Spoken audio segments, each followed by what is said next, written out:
water in here and then turning it up to boil on high. Close it. It's been about an hour.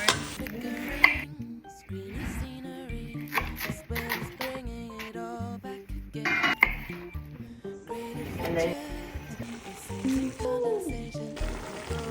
get fresh thyme going in the beef.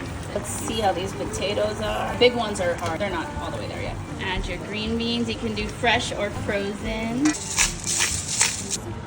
It's been 6 minutes. It's pretty much done. I'm gonna like break the potato. Oh, it looks ready.